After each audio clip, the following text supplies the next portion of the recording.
Assalamualaikum warahmatullahi wabarakatuh. Para jamaah yang dirahmati Allah, yang dimuliakan Allah. Saya doakan Bapak Ibu semua, Allah berikan kemuliaan, kejayaan, ketinggian, kekayaan, keberkahan, kesehatan di dunia dan akhirat. Tentunya semakin dekat dengan impian Bapak Ibu semua, dekat dengan Allah, dengan jalan wasilah, menggapai ridha Allah Subhanahu wa Ta'ala. Amin. Ada ilmu yang banyak orang tidak mengetahuinya, banyak banget, bahkan mengabaikan ketika Allah datang. Allah datang itu dengan cara apa sih, Ustadz gitu kan ya? Dengan cara apa? Allah datang terus kepada Bapak Ibu, cuman Bapak Ibu yang selalu menolak kedatangan Allah. Kedatangan Allah itu selalu Bapak Ibu tolak. Kita pakai ayatnya dulu ya. Innalillahi wa innalillahi rojiun. Semuanya berasal dari Allah dan akan kembali kepada Allah. Bapak Ibu yang dirahmati Allah, apapun yang kita alami, kejadian apapun di dunia ini tidak ada yang kebetulan. Sekali lagi, tidak ada yang kebetulan. Itu semua dari Allah. Dan kita kembalikan kepada Allah. Contoh begini. Ketika terjadi sesuatu kepada Bapak Ibu apapun itu, apakah itu suatu kebetulan? Tidak. Kita dipertemukan Allah melalui akun snack video, akun YouTube, akun TikTok. Apakah itu suatu kebetulan Bapak Ibu melihat beranda saya? Tidak, Bapak Ibu. Bukan kebetulan, itulah dari Allah. Lalu Bapak Ibu mau mengambil nggak? Mau. Ketika Bapak Ibu mau mengambil, maka Bapak Ibu melihat video saya, lalu mencari tahu bagaimana caranya untuk keluar dari zona yang disebut dengan zona keterpurukan. Begitu akhirnya bisalah dapat nomor WA dan bisalah masuk grup, kan begitu. Nah, itu bukan suatu kebetulan. Ketika Bapak Ibu ingin, saya harus bisa nih, harus tahu ilmunya. Lalu Bapak Ibu bertindak mencari jalan untuk bisa ketemu, bisa bergabung. Akhirnya digabungkan di grup. Ketika sudah gabung di grup, apakah itu suatu kebetulan? Bukan, Bapak Ibu, bukan suatu kebetulan. Itulah rencana Allah. Apakah Bapak Ibu mau mengambil atau tidak? Begitu. Lalu ketika Bapak Ibu mau mengambil ilmunya, lalu Bapak Ibu merenung, disaring dengan akal dan pikiran kita untuk membedakan hal itu benar atau enggaknya dengan cara apa? Ilmu. Apa yang disampaikan? Yang disampaikan itu keluar nggak dari syariat Islam, hakikat Islam gitu kan, makrifatullah gitu. Jadi ketika nggak keluar, oh berarti ini benar, maka diambillah oleh Bapak Ibu. Lalu ketika Bapak Ibu mengambil ilmu tersebut, mengamalkan, pasti mendapatkan janji Allah. Karena kenapa? Yang saya perintahkan itu perintah Allah, bukan perintah saya. Tugas saya hanya menyampaikan apa firman Allah, hadis baginda Nabi Muhammad Shallallahu Alaihi Wasallam. Kalau mau melakukan, maka itu baik untuk diri Bapak Ibu sendiri. Kalau nggak mau ngambil, ya itu haknya Bapak Ibu sendiri, begitu. Lalu ketika Bapak Ibu, Allah udah memberi petunjuk itu, ketika kita lakukan dengan sungguh-sungguh, apakah kita akan gagal? Tidak ada istilah gagal. Ketika kita bergantung kepada Allah, pasti berhasil. Itu yang pertama.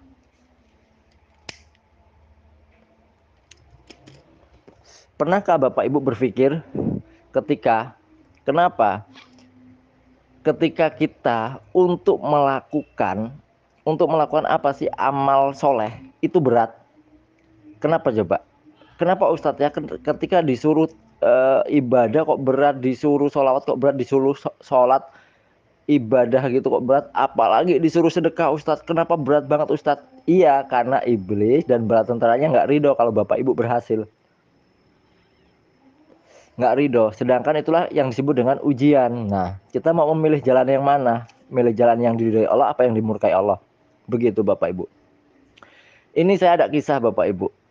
Ada kisah yang dia sudah paham kalau segala sesuatunya datang dari Allah, yang disebut dengan ilmu paradox of candy. Paradox of candy itu bungkus dan isi, begitu, bungkus dan isi. Lalu kan kita prakteknya. Kalau biasanya kan saya sampaikan teorinya, bungkus dan isi. Bapak Ibu saya kasih permen yang nggak ada bungkusnya, Bapak Ibu nggak mau. Tetapi ketika saya kasih permen yang ada bungkusnya, permennya dimakan, bungkusnya dibuang. Lalu Bapak Ibu maunya apa sih? Saya maunya isinya Ustadz, nggak mau bungkusnya gitu. Kan tadi udah tak kasih yang nggak ada bungkusnya. Kenapa nggak mau? Nggak mau, udah nggak steril Ustadz, saya maunya yang ada bungkusnya. Maka bungkusnya dibuang, dimakan permennya aja. Begitulah kira-kira. Tapi Bapak Ibu, nggak mungkin rezeki itu datang tanpa bungkus. Nggak mungkin rezeki datang tanpa bungkus. Kalau Bapak Ibu nggak mau menerima bungkusnya, jangan harap isinya datang. Bungkusnya itu apa Ustadz, kan gitu kan ya? Bungkusnya itu ya musibah, bencana, hinaan, cacian, dibully, dijauhi. Karena itu adalah akibat perbuatan kita sendiri gitu Bapak Ibu ya, perbuatan kita sendiri. Itu namanya bungkus. Ketika Bapak Ibu nggak mau nerima bungkusnya itu, jangan harap rezekinya datang. Tapi kalau ridho dengan semua itu, menerima dengan ridho, dicaci maki, alhamdulillah aku yang dicaci maki, ditipu, alhamdulillah aku yang sebagian ditipu, bukan yang nipu gitu. Ketika dijolimi, alhamdulillah aku yang dijolimi, aku bukan sebagai yang menjolimi. Ridho dengan semua itu, memaafkan mereka semua, ridho, senang, senyum. Nah, saat itulah Bapak Ibu menerima bungkus. Dan ketika menerima bungkus, fa inna ma'al usri yusro, maka yusronya akan datang, kesenangannya, kemudahannya akan datang. Begitu Bapak Ibu. Ini ada contoh yang sangat menarik. Ada suami istri ketika sudah mulai dia, Ustadz tolong sih aku minta solusinya Ustadz, gitu kan. Saya bilang, yakin kalau saya kasih solusinya langsung melakukan?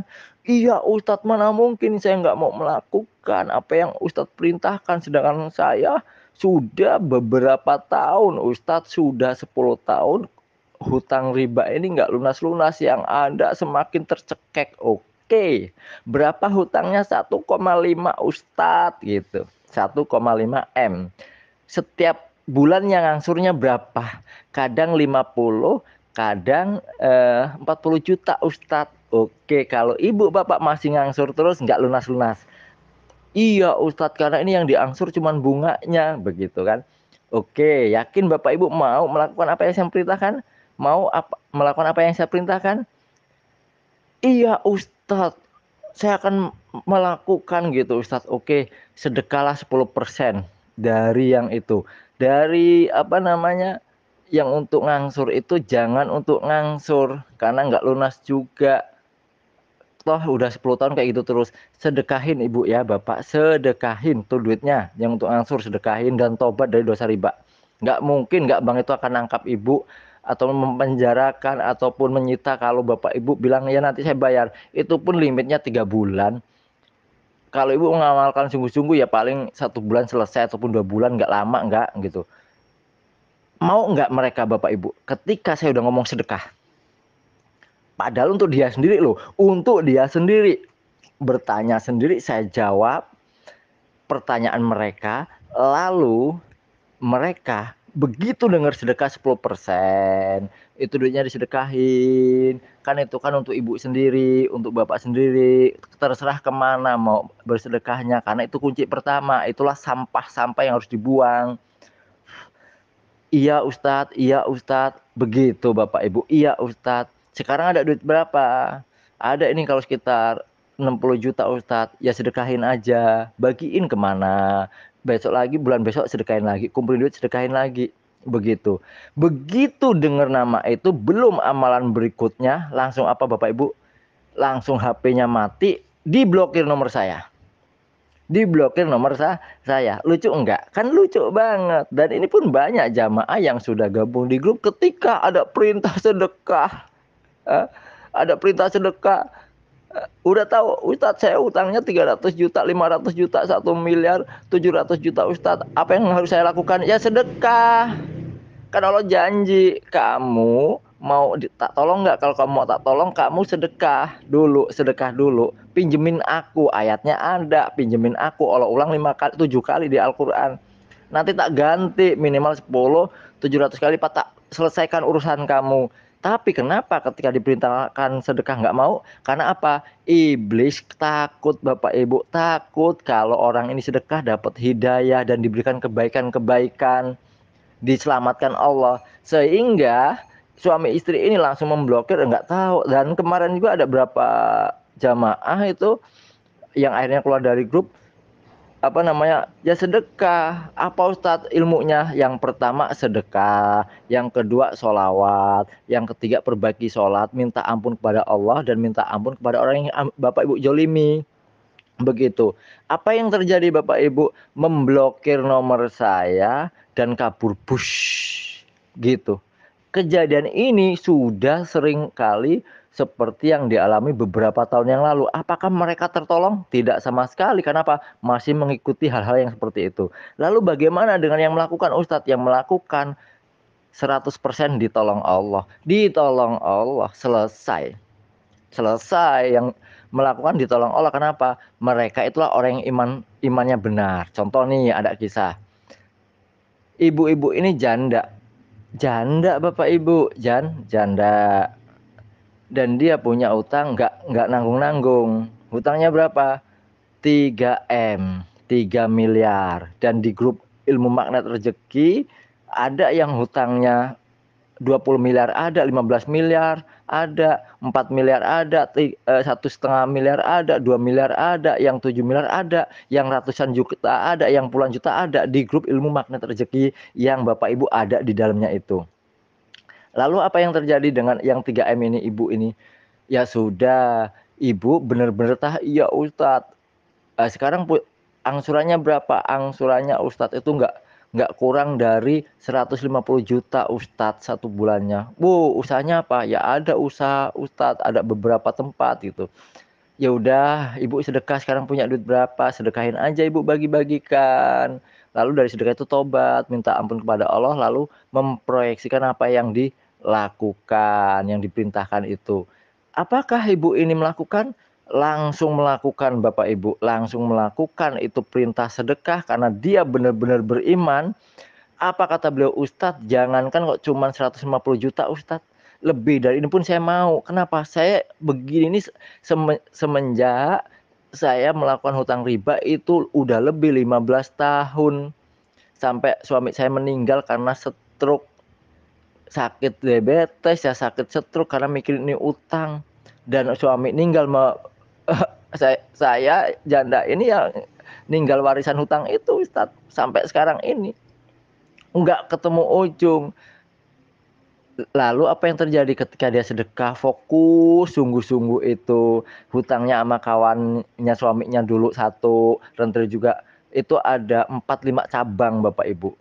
Yang satunya diikhlaskan, yang satunya juga diikhlaskan, yang satunya siapa yang bayar nggak tahu ibu ini, siapa yang bayar nggak tahu, yang di bank itu ada 2 bank, siapa yang bayar nggak tahu, siapa yang bayar hutang saya ini Ustadz, saya juga bingung. Tapi dari pihak bank udah lunas semua, ini bukti-buktinya Ustadz, udah lunas semua Ustadz tuh. Nggak lebih dari 1 bulan Bapak Ibu. Kenapa? Karena pakai ilmunya Allah. Pakai ilmunya Allah. Dan ada lagi kemarin testimoni di grup ilmu magnet rezeki 8. Beliau ini tadinya nggak seberapa yakin. Tapi ketika beliau pulang naik ojek, nah tukang ojek itu nggak bilang keluarganya belum ada duit untuk dibeli makanan gitu. Dan ibu ini mengeluarkan duit dia cuman itu-itunya 30.000 dikasihkan semua. Semoga bermanfaat. Dan tukang ojek gini mendoakan apa? Semoga rezeki ibu luas. Dan ibu ini, beliau ini nggak apa namanya, anaknya belum, pokoknya untuk biaya sekolah ataupun biaya kebutuhan ini nggak lebih dari pada saat itu 2 ataupun 3 juta. Bingung dia duit dari mana. Tiba-tiba ya kemarin apa hari kemana apa kemarinnya lagi itu WA kan testimoni di grup, Ustadz ini keajaiban Ustadz, saya ditransfer sama kawan 5 juta Ustadz, Pak, apa namanya, saya nggak tahu kok tiba-tiba dia ngasih Ustadz. Ini saya baru sadar kalau saya kemarin habis sedekah 30.000 diganti Allah 5 juta Ustadz. Beliau ada di grup, semuanya ada di grup kok. Semuanya ada di grup ilmu magnet rezeki, dari ilmu magnet rezeki 1 sampai ilmu magnet rezeki 9.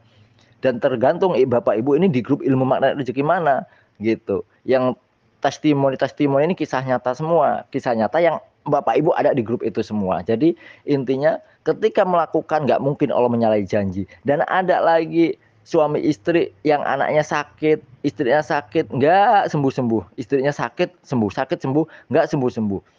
Ketika beliau udah kenal, udah ngobrol, udah teleponan setengah jam. Ustadz, apa yang harus saya lakukan? Sedekah, ibu, bapak ya. Iya Ustadz, tapi ini istri saya kayaknya mau dioperasi sakit kista, ibu. Nah, apa namanya, mau dioperasi, ini ada duit sih sekitar 5 juta untuk biaya berobat, untuk operasi dan berobat. Ini sih bukan biaya operasinya, tapi semuanya gratis. Cuman kan untuk wirawirinya nanti Ustadz, karena ini harus ke Jakarta, begini, begitulah, gitulah. Ini pun duitnya masih kurang Ustadz. Saya takutnya nanti kalau untuk operasi gini, ya sudah terserah, kalau mau sedekahin, sedekahin. Obatilah penyakitmu dengan sedekah. Nanti supaya nggak punya hutang lagi. Hutangnya berapa? 200 juta.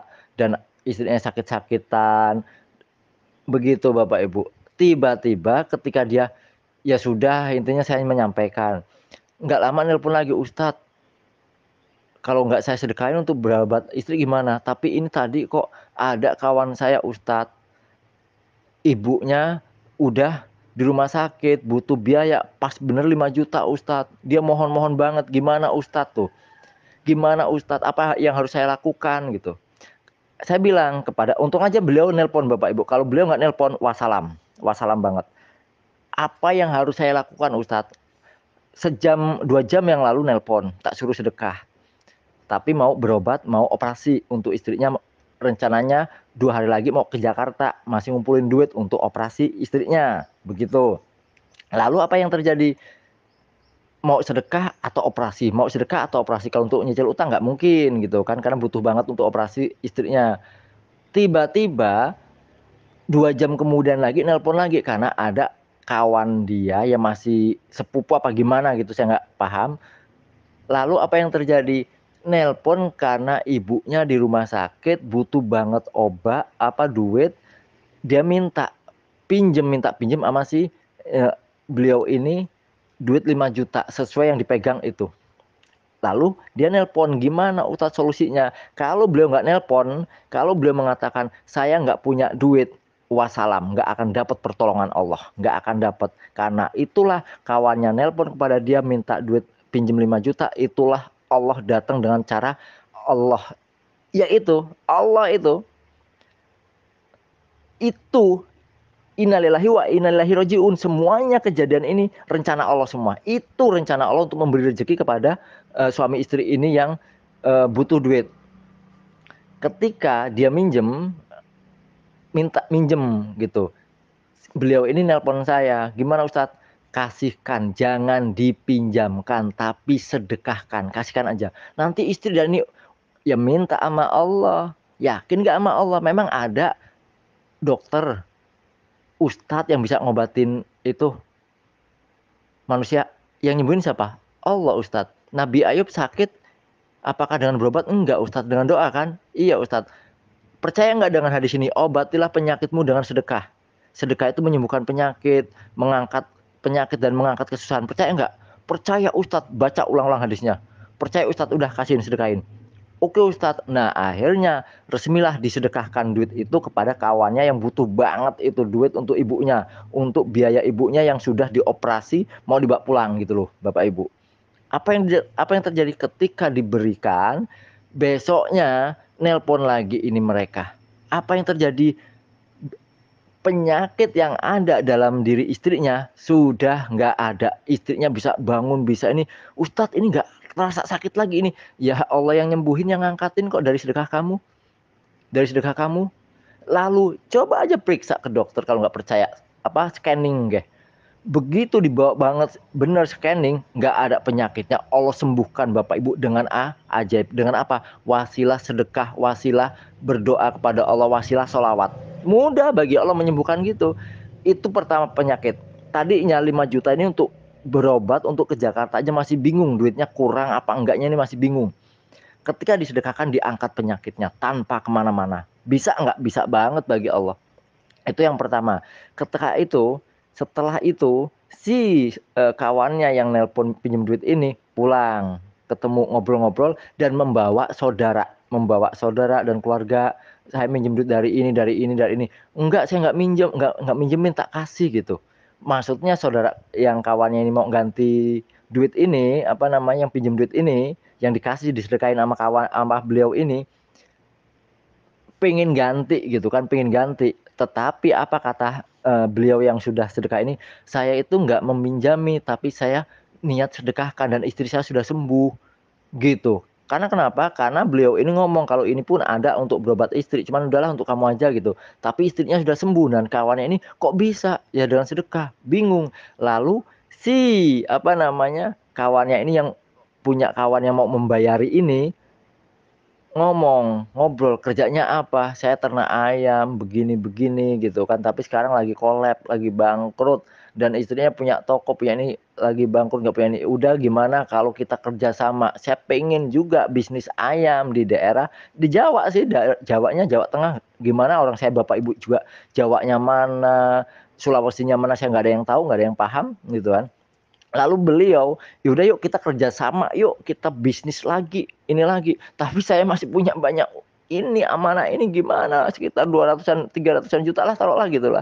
"Gampang itu mah, nanti saya yang beresin." Nah, beliau ini punya utang di pakan ataupun di tempat-tempat dia kawan-kawan dia bisnis, diberesin Ibu, Allah datangkan. Karena apa? Karena dia mau melakukan dengan sungguh-sungguh apa yang disampaikan. Selesai. Selesai diubah semua sama Allah. Yang sakit disembuhkan, amanahnya dilunaskan. Dengan ajaib Allah datangkan. Kenapa? Percaya dengan janji Allah. Percaya dengan ayat-ayat Allah. Percaya dengan sabda baginda Nabi Muhammad Shallallahu Alaihi Wasallam. Benar imannya. Kalau kita mau mengetahui orang itu benar imannya atau dusta, sedekah. Kalau dia gemar sedekah, benar imannya. Tapi kalau menolak sedekah, dusta imannya, dusta sholatnya, dusta puasanya, dusta hajinya, dusta amal solehnya yang dia lakukan. Kenapa? Itulah perintah Allah dan itulah untuk menguji keimanan seseorang itu sedekah. Orang mukmin yang benar yaitu yang menginfakkan hartanya dan berjihad di jalan Allah, yang menginfakkan hartanya. Surat Al-Hujurat ayat 15. Kira-kira begitu. Jadi intinya kalau kita mau diakui Allah sebagai orang-orang yang bukan dusta imannya, maka perbanyaklah sedekah. Yang pertama tadi nggak mau airnya, wow udah begitu. Jadi yang mau langsung selamat. Jadi intinya Bapak Ibu ingat Allah itu mendatangkan kepada kita bungkus dan isi. Ketika datang seperti itu, utamakanlah orang lain, jangan diri. Utamakan orang lain, maka Allah akan mengutamakan diri kita. Tolonglah orang lain, niscaya Allah akan menolong kita. Apa kata Allah di surat Muhammad ayat 7? Allah, jika kamu menolong agama Allah, niscaya Allah akan menolongmu dan meneguhkan kedudukanmu. Tuh kata Allah. Lalu Rasulullah Shallallahu Alaihi Wasallam bersabda, Allah akan menolong hambanya selagi hambanya itu mau menolong orang lain. Sedekah maksudnya. Insya Allah amalkan, praktekkan. Kalau mau bukti, praktekkan. Salam.